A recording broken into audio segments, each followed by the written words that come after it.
dahil maulan ngayon. Dito muna tayo magbantay sa ating baboyan. Bantayan muna natin itong mga fatteners natin. Ito na yung mga alaga ko na 12 heads. Hindi ako naka-dispose kahit isa dahil natakot ng mag-alaga yung mga tao na nagpa-reserve sa akin. Kaya napilitan akong alagaan lahat. Dahil wala akong trabaho, bantayan ko muna sila. Kailangan malinis yung taihan nila dito. Tanggalin ko kaagad yung tai nila para hindi nila higaan. Meron kasi mahilig sa kanilang humiga sa tae, ipunas-punas sa mga kasama nila. Buti marunong sila magtae dito banda. Doon yung higaan nila, tuyong-tuyo. Yun o. Kailangan hindi sila mabasa ngayong tag-ulan, taglamig, para iwas sa sakit.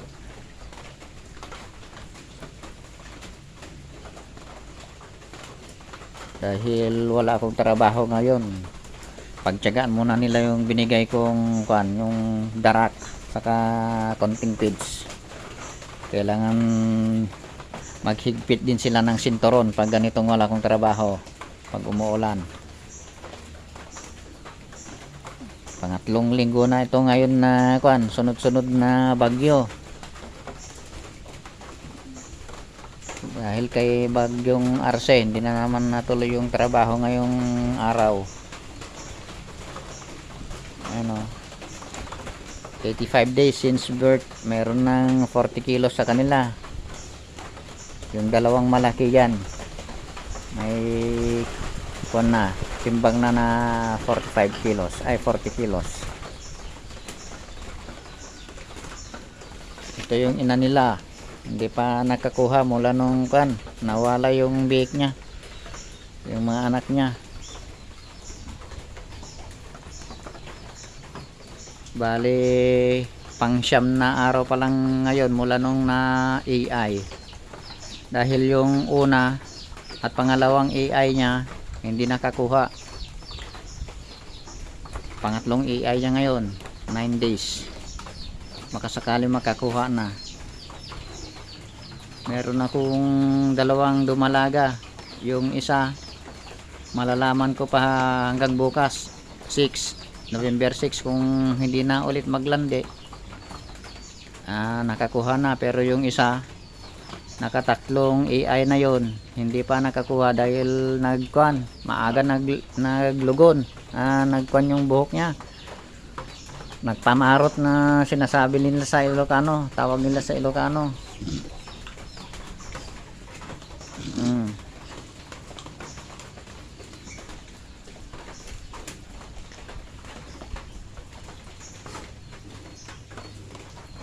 Ngayon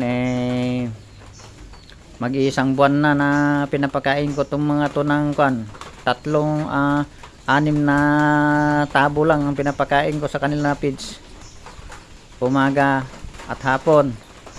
Yung pagkain nila ng tanghali, mga 2 tabo lang na feeds. Pero yung umaga, yung balde na green sa kaputi na yan, tagtatatlo yan, 3 sa green, 3 din sa puti. Tapos pupunuin ko yung tubig.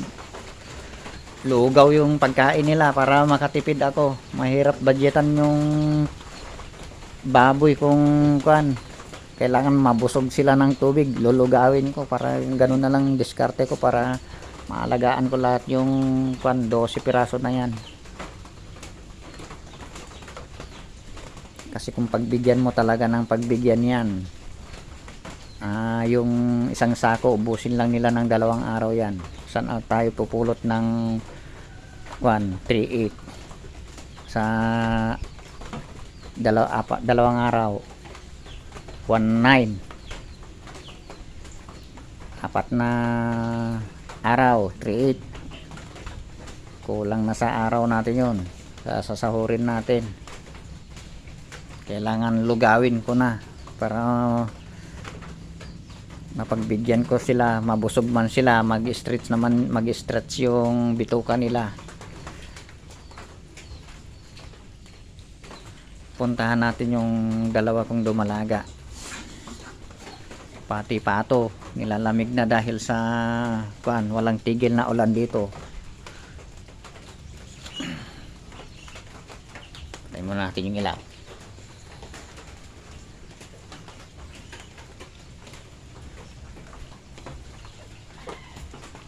Ito yung nanay nila, si Maria.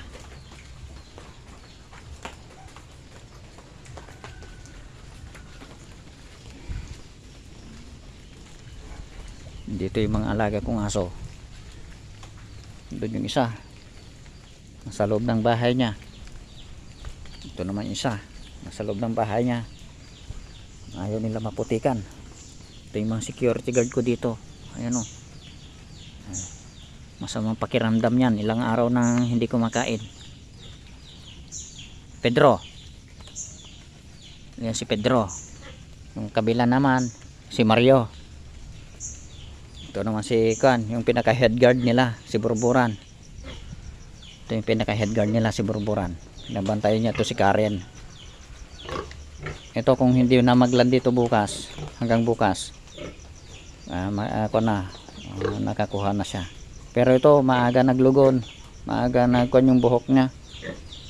Nakatatlong AI na siya. Magna 9 months na siya. Ay 9 months na siya to nung November 3. Hindi pa siya nag-test bone. Isang AI na lang. Kung hindi pa makakuha, kuha na siya. Mamamasyal na siya doon sa slaughter.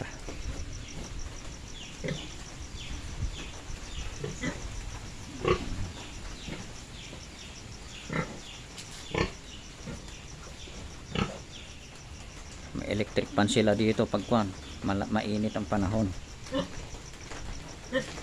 Yan si Karen. Sana mabuntis na.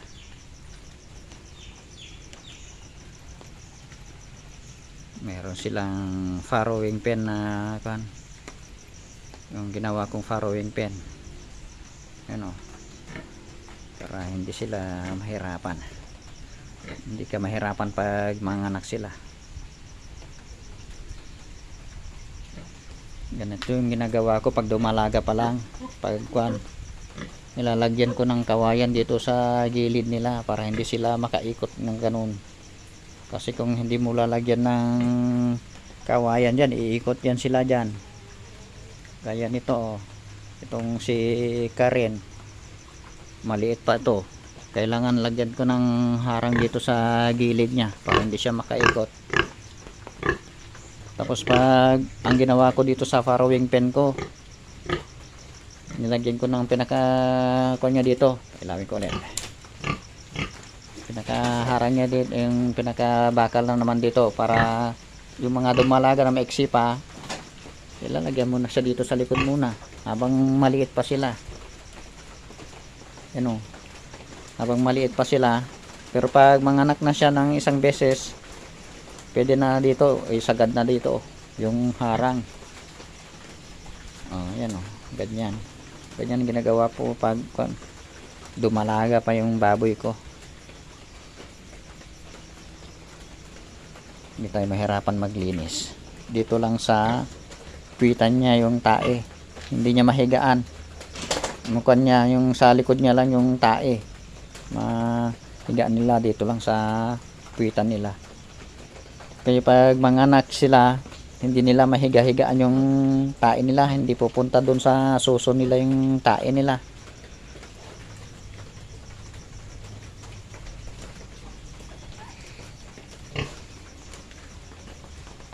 Meron pa akong isang inahin doon, 2 months na buntis na.